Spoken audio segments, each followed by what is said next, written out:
Thanks for joining us today here on America's Retirement Headquarters, home of the Retirement Guys Formula and America's Medicare Associates with Nolan Baker and Scott Kirshner. And myself, my name is Chris Swan. Really do appreciate you joining us today. Here's how you reach out, 419-794-3030. 419-794-3030. Online at americasretirementheadquarters.com. On today's show, most of us are hitting a daily wall because we're so exhausted. Can the same be said about your retirement plan? We've got some ideas on what should be included in the ultimate $1 million portfolio, all this and more. But first, let me check in with a combo I don't think we've had on the show before yet. We talked about this right before we started recording here, but Nolan Baker and Chaz Price. Glad to be with you guys. How are you doing today? I think we're doing great. Yeah, we've got the ultimate duo together. So Right. good show. Talking today, going to be sharing ideas on how to build the ultimate $1 million portfolio. And as two guys that spearhead some of the financial side, I think you'll get a wealth of information. But yeah, we're enjoying the holidays and enjoying time with our family, and of course enjoying time sharing some last minute ideas and some ideas to kick off the new year for all of our listeners. Absolutely. It is this season. It is the time of year to look forward to 2022 and making those resolutions, losing weight, hitting in the gym, whatever it is. And can making financial New Year's resolutions improve your economic outlook? That's one of the questions actually asked by a new Fidelity survey. Its research suggests that the simple act of making a resolution, it may have a transformative effect, but it is important to keep the intentions going well beyond January and actually turn them into lifelong habits. It's not just one thing to register, to go to the gym in January and then let that tail off, but actually sticking with it. How do you guys help people accomplish this? Is it by setting clear and specific financial goals and milestones that are realistic? Yeah, I think that's one thing. I enjoy having that conversation with clients in the beginning of the year, kind of talking about their financial goals as well. And we help clients do that with a tool that we've kind of developed here in the office. It's more of an interactive exercise that we try to have with clients. And what we're trying to help them determine is having those honest, open conversations with their spouse about what's important to them about money. And we found that if we're able to have a conversation that strikes an emotional chord with their spouse and with them as it relates to their money, that they're typically more inclined to stay committed to that goal. And so, sometimes what that involves is, having those tough conversations about what's most important to them. Is it spending time with family? Is it spending frivolously and having fun? Or, making sure that their nest egg doesn't run out? And sometimes we identify in those conversations that the spouses have competing goals as it pertains to their money. And it's often very eye-opening. Sometimes it's often described as kind of therapeutic, where maybe now they finally have a platform, a non-financial spouse has an opportunity to talk about what's important to them. And we're able to help articulate those goals, turn them into actionable steps that we can help them stay accountable to and monitor. For instance, if we identify that spending time is most important for the spouses in the new year, we can, we'll talk about and say, okay, what does that look like? What does that mean? A date night once a week or once a month or something like that? And then we'll hold them accountable. And so in our annual review or quarterly review, whenever we get together, we'll say, okay, guys, how many date nights did you have?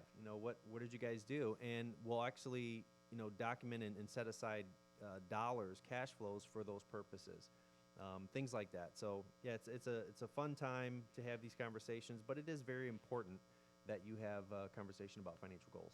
Yeah, and I think as you're looking at your New Year's resolution, one of the most important things is to write it down. I mean, if you look at the statistics that are out there, some of the top reasons that people are looking to make financial resolutions are really to achieve, more peace of mind and to live debt-free. I would say it's been my experience with working with so many retirees over the years that one of the characteristics of a happy retired couple that has a lot of peace of mind is they ultimately live debt-free. So that could be one of the top goals and objectives that you begin to work on towards in the new year. The survey that was also completed by 401k specialists also found out that 71% of respondents were able to stick to their 2021 financial resolutions, and that number's up from 58% in 2020. So I think people that are getting those resolutions out there, documenting those, and as Chaz talked about, developing steps and a plan and being able to be held accountable to those are achieving those goals. And then the last is more than 85% of respondents felt having a plan in place to help achieve them better deal with some of the unexpected things that come up. 2020 is a good example with the unexpected, but life is going to throw you unexpected things that happen. And by, again, having a plan in place to deal with what happens when the unexpected happens, it allows you to kind of walk through some different outcomes that could happen. And I think that's one of the values of sitting down and talking with a third person like a financial professional to get that outside advice and guidance to give you some ideas and things that maybe you didn't think about. Yeah, and I would just add to that, Nolan, too. I've had conversations with clients just starting off the financial planning process, and I'll say, okay, what do you guys want to accomplish? What's important to you? And oftentimes, they really don't know. They've never taken the time to actually understand and articulate it, what it means to be financially successful. Oftentimes, the industry and the markets in general have caused people to just think more. I just want more, whatever that means, more money, higher balances, more income, but that's not strong enough. It's not doesn't have that emotional tie to it, like sending my kids to college debt-free, getting them out of college, so that when the markets are choppy like now, we're in an up and down, sideways market where there's not much movement one way or the other, and they're getting antsy, or we see a March of 2020 again where the market drops, a significant amount in a couple of weeks, they're more inclined to stay in their seat because we've articulated what this money is for. It's not just more. You guys both mentioned the word accountability there, and I think studies will show it's one of the reasons that so many resolutions, whatever the resolution may be, falls flat in the next year. Not to discourage people out there from making them, obviously, but the people who go to the gym at the beginning of January and then they kind of disappear and it's a little quieter come March. The personal trainers that they hire as seasonal help, they go from January through March or so. It's because people lack that accountability, and so their plans kind of fall off. But if you stick with it, if you have someone to hold you accountable, whether it be a personal trainer at the gym, whether it be a financial planner, a financial professional to make sure that you stay on track, it's it really optimizes your chances of success for whatever that resolution may be. You guys don't just play the role of financial professionals, financial advisors, a little bit of relationship counseling there, as Chaz just pointed out, and in this regard, those financial personal trainers. So if you're serious about 2022 being the year that you want to get serious about retiring, pick up the phone, give a call, schedule a time to speak with America's Retirement Headquarters, 419-794-3030, or online at americasretirementheadquarters.com. Now, when you invest your hard-earned money, how do you decide where you're going to invest in? CNBC's Kate Rooney has the surprising result of a new survey by her network.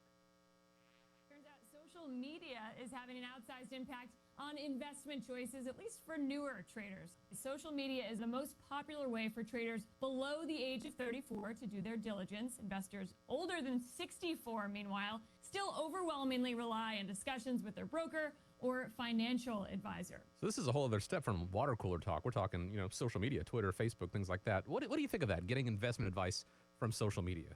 Well, this topic really fits well with today's show on, how to build the ultimate $1 million portfolio. And if we take a look at it, social media is in your face all the time. And, I have Facebook. I get on there. I post pictures of my kids at hockey. And I, of course, scroll through.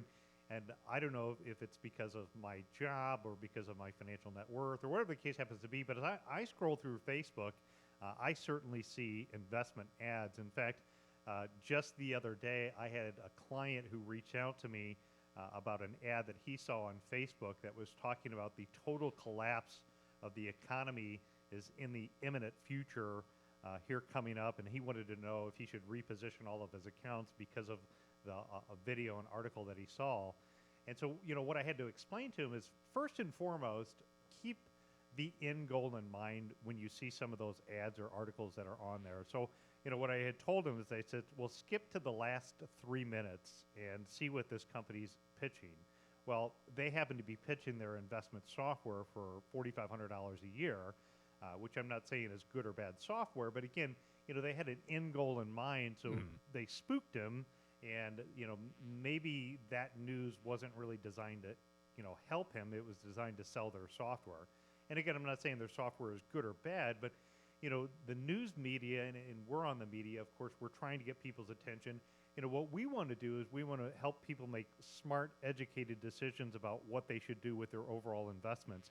again, I'll just go back to the stats. If we look at the article from CNBC, what we find is that with social media, it does play a big role for newer investors.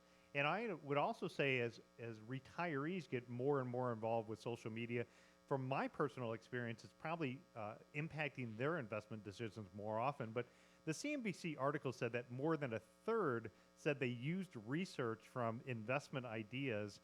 That's compared to 15% who began their investment career just a few years earlier in 2019. So up quite a bit. And on the flip side, only 9% researched investment ideas through direct discussions with a financial advisor. That's compared to 29% or more of the seasoned investors who did get advice from a financial professional. So again, I'm biased. I've been in the business for 26 years. I've gone through market crashes and corrections. I think one of the challenges about younger investors is 2008 may not be something that they really ever remember the experience of. And quite frankly, a 30-year-old today may not have had nearly the financial investments saved up 10 or 12 years ago when they were 18 or 20. So that crash didn't really hit home with them. But us, as seasoned advisors who've been in the business a little bit longer, have more of an experience and can give you some guidance to not get caught chasing the hot news. I have a couple of more tips on, again, ideas on how to build out that ultimate $1 million portfolio. But before I do so, Chaz, any tips or feedback you'd give on social media? Yeah, I echo those same comments. The one thing that I would mention, it's kind of like that old adage where you believe some of what you see and none of what you hear. But more importantly, I think it's going to continue to play a bigger part of investments in investment strategies. And, I'll just kind of draw your attention to the meme stocks. Oh, yeah. Arguably, in January of this year, that was probably even a bigger story in the financial markets than COVID's response to COVID's impact on the markets. So, if you're not familiar, we're not really talking about any individual stocks, but some of these stocks that were highly shorted by big hedge fund managers, just really had a negative outlook.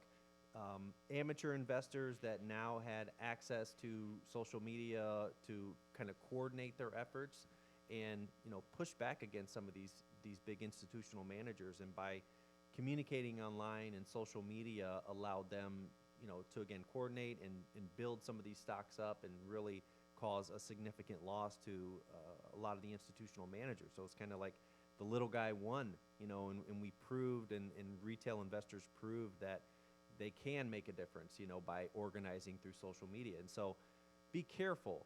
That in some respects is good. Obviously if somebody makes money, there's usually somebody on the other end that loses. That's right. And, if you're just getting into the social media chat rooms and Reddits and, following the tweets of some of the most richest people in the world, billionaires, you just have to be careful what their intentions are. Again, don't be seduced into the trend. Talk with a financial advisor. Make sure that it's a sound strategy as it relates to your plan. So, Chaz, you serve in our investment committee, and I know one of the things that we talk about when we go around and we're looking at our investment selection process is you talk about one of the specific characteristics of success, and again, today's show on how to build the ultimate $1 million portfolio. What would you say would be the biggest percentage of people being successful? Is it picking the right stock? Is it getting in and out at the right time? What have you found in your experience to be the ultimate way to help build that strong $1 million portfolio? Yeah. So I think the biggest contributor to your success as an investor is going to be your asset allocation. Your long-term strategic asset allocation, and then the amount of money that you have in stocks, not necessarily what stocks you own. And that's really kind of what the market's been based upon, and what our financial strategies are based upon since the 1960s. We call it modern theory. It's pretty much been proven that that's going to contribute to about 90% of your performance is how much stock you have, not necessarily which ones. So like in '08 and '09, regardless of how or what stock you owned, if it was the best stock in the world, you probably still lost. The number one performing asset class in that time was a government bond. So getting that mix right is really what I think a financial advisor earns their money from. And that's important to understand. So again, if you're listening today and you're learning about how to build out the ultimate million-dollar portfolio, one of the things that you need to understand is that there are a lot of different investment styles and approaches, technical analysis, and Chaz talked just briefly about the meme stocks and chasing what's hot. It gets very easy to get caught up into the chasing the hot investment approach, but the painful lessons that creates for an investor is nothing new. You saw it in the 2008 crash when 1 in 3 people in California were realtors because it was so easy to flip real estate. You saw it in the dot-com bubble burst of 2000. Heck, this goes all the way back to the tulip craze, back in the 1800s.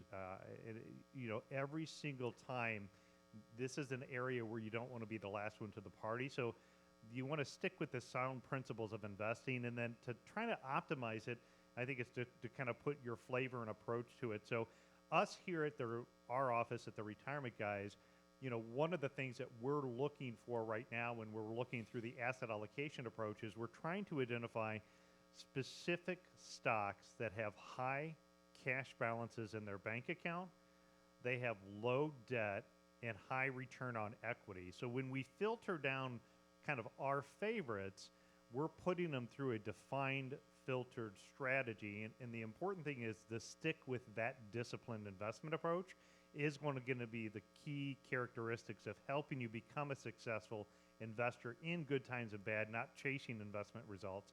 In fact, if anybody wants to know what some of our favorite stocks are, you can always reach out to us. Of course, on our YouTube channel, we walk you through some of our methodology. But if you ever want to see what that secret chili recipe is, we're always available to talk about your portfolio and your holdings and share ours with you. Yeah. And the number is 419-794-3030. Really easy to get a hold of. 419-794-3030, or online at americasretirementheadquarters.com. If something on social media piques your interest, take a look behind the curtain and then, speak with the Retirement Guys and find out what the truth is behind it, whether it is something worth going after or not. Again, 419-794-3030. Now, here on the show, and I know in the offices, you guys talk a lot about in order to have a nice retirement, you should have multiple streams of income, which makes sense. But guys, isn't all those different income streams, aren't they going to be taxed in different ways? How do you go about figuring out how to calculate all that? That's a good question, and it definitely is a big part of what we do as financial advisors. It's, again, I love adages, I love rules of thumb because I think it's easy for people to remember and understand, but it's not necessarily what you keep, or it's not necessarily what you make, but it's what you keep. And I think that we can all appreciate that now that end of the year is coming around. We're all expecting tax returns and 1099s and things like that as we're gathering our documents. I would just say that in terms of taxes, there's a couple of approaches, I guess, when it comes to mitigating taxes. We obviously can't avoid paying taxes. That wouldn't be legal, but we can mitigate them as much as we can. And one of the simple strategies that I often refer clients to is a process what we call as asset location versus just having asset allocation in their portfolio. So as we just mentioned, one of the ways to build $1 million portfolio is to have the proper asset allocation, making sure we have the right amount of stocks and bonds. Well, one way to keep the $1 million portfolio and to grow it is to make sure that our assets, our stocks and our bonds are located in the appropriate accounts. And so what that would involve is, let's say, for instance, in a taxable bond portfolio, that's generating ordinary interest in income that you're going to get taxed on, why not have your income producing securities in an IRA? And in that sense, then that income that's spinning off every month or quarter or what have you is sheltered inside of a tax shelter, an IRA. Conversely, if you've got some growth-oriented stocks in there, if you've got low-paying dividend stocks that traditionally don't pay dividends, but they reinvest those earnings and those dividends into research and development opportunities so that you get more growth. Maybe those would be appropriate to hold in a taxable account, like your after-tax accounts. And so, the money that you would normally be paying in tax, you keep that in your account, and it also earns interest. I think the other opportunity there is tax conversions, making sure that we're taking advantage of low income or even negative income at the end of the year for retirees specifically. I think we talked about this in a few sessions ago, where we had some clients that are on Social Security. Social Security is not all taxable, and in some cases they pay no income tax or very little. And so if you're not using your standard deduction to its fullest extent, then maybe it would make sense to convert some traditional IRA dollars into Roth and help offset some of that standard deduction that you may not have available. Yeah, and I'd say bottom line there, a takeaway again to build that $1 million portfolio is if you haven't gone through our millionaires tax checklist, as Chaz is pointing out, some of these on the list, I would encourage you, again, get a hold of us, get a copy of our $1 million tax checklist. We can kind of walk through this together in your own personal situation and see which of these apply and really just try to help turbocharge 2022 for you. Happy to go over that with you. You can go online and americasretirementheadquarters.com to request that. You can give them a call, 419-794-3030. If you do have $1 million, saved in your 401k, that's fantastic. But how is it going to be when it comes time to pay the tax man? Is that going to be $1 million? Is it going to be $750,000? Is it going to be, whatever it's going to be? Make sure that you develop a strategy, you account for taxation to help make sure that you get to keep as much of what you've made so far. 419-794-3030. That's how the Retirement Guys formula can help you out. So far we've talked about how to pick stocks and how to keep the tax man away from retirement building from retirement when it comes to building out the ultimate $1 million portfolio. Let's say someone has done this well and they came to you with $1 million in retirement savings and asked you to build said portfolio. Let's talk, what would that allocation look like? Well, if I take a look at it, one of the things, if you're listening today, I appreciate you staying tuned with us. We've got a lot of great information. I'll continue to touch on it, but I know we're coming up on our time here before too long. So if you have a pen and paper, one of the things that I want you to do is write down the word, the independent income system. Mm-hmm. Just go on Google and type in the independent income system, and we've got on our YouTube channel there under America's Retirement Headquarters, you'll see an additional conversation on all the different tips and tricks that we talk about, all the threats and opportunities to help build out that solid portfolio for you. But, one of the things that's been my experience in working with people that are close to or in retirement time is, oftentimes investors have a pile of money that they've built to get to retirement time, and what they do is they just kind of pick at it as they're moving into retirement time. And that to me is not really a very solid approach. In fact, I think there's things that are much better off today that apply that can be better opportunities than where there are some different threats that are at. For example, interest rates are at one of the lowest levels they've ever been in the history. Recently, the Federal Reserve have indicated that they're going to begin raising the interest rate faster than what they expected because the inflation factor is getting so high. Well, how is that going to impact your bonds, your bond mutual funds, your target date funds? So if you're going to be in categories that maybe are set up to have some challenges, is that really an area that's going to be effective for you moving forward? You may want to begin looking at some, different approaches that are out there. We've talked just recently about how government savings bonds, the Series I bonds that you can get directly from the government are currently paying over 7% interest. Mm-hmm. And a lot of people aren't taking advantage of those. So, throughout the independent income system, what we would do is we would design a bucket of money, for folks that need current income, trying to make that a little bit more conservative, not subject to stock market loss or risk, with the market all-time high. Last thing you want to do is move into retirement time, have all of your money in equities, and then the market blows up and you're all of a sudden down 40 or 50% plus taking withdrawals out. You're almost dead in the water right away. Next, you want to look at the buckets of money that are considered reliable income sources, so like Social Security, pensions, annuity income, how to increase the predictable dividends and interest income in your portfolio. Next, you want to look at money that's designed in a bucket for future pay raises, so things will get more expensive, and making sure that you have a bucket of money designed for that. We also like to have then a bucket of money designed for long-term growth. When you have time on your side, that is one of the characteristics I think it helps people become more successful, especially when it comes to investing into the stock market. So if you have these first couple of buckets of money like what we do within our independent income system, then having the long-term bucket of money designed within equities gives you even more growth potential for the long term. And then last is when you put it all together, a lot of times people that walk out of our office, they say, you know what, this is really the first time I actually understand what each of my accounts are designed to do. And, I really have a lot more better understanding as far as each account's specific purpose. The question becomes now what could blow it up? And so dealing with that in our independent income system, we also deal with setting up an emergency account, oftentimes to deal with the issues of what happens in a premature death, losing the income of a loved one, and or the issues of dealing with a healthcare crisis. So again, I've got another great 15 minutes of conversation that I'd love to share with you and talk to you about if you just want to go on Google. Again, if you just go on Google, you type independent income system, you'll see my YouTube video come right up. Or if you want to jump right over to YouTube, just type in America's Retirement Headquarters. And the video I'm talking about specifically today is the independent income system is going to be, one of the ways to help build that ultimate $1 million, portfolio for you in the long run.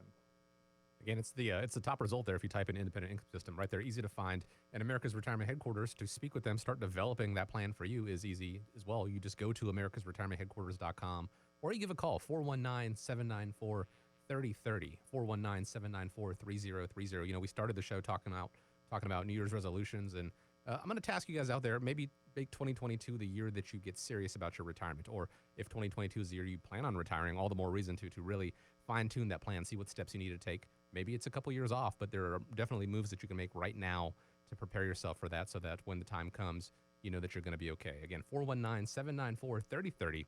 You can always find them online, americasretirementheadquarters.com. Want to thank you so much for joining us today, spending some time with us here on America's Retirement Headquarters with Nolan Baker and Chaz Price. Guys, glad to be with you as always. And as we wrap up, I want to leave you with the final word. I just want to say thanks again for having me on the show. It's been a good year. I enjoyed our time together, and wish everybody happy holidays, Merry Christmas, Happy New Year. Yeah, and I'll leave everybody with a quote from J. Allen Shaw. The quote is, "Don't make resolutions without an action plan. The secret to success is right in your hands." So best of luck. Everybody enjoy the holiday season. Stay safe and healthy. And just remember, when you think retirement, think the retirement guys.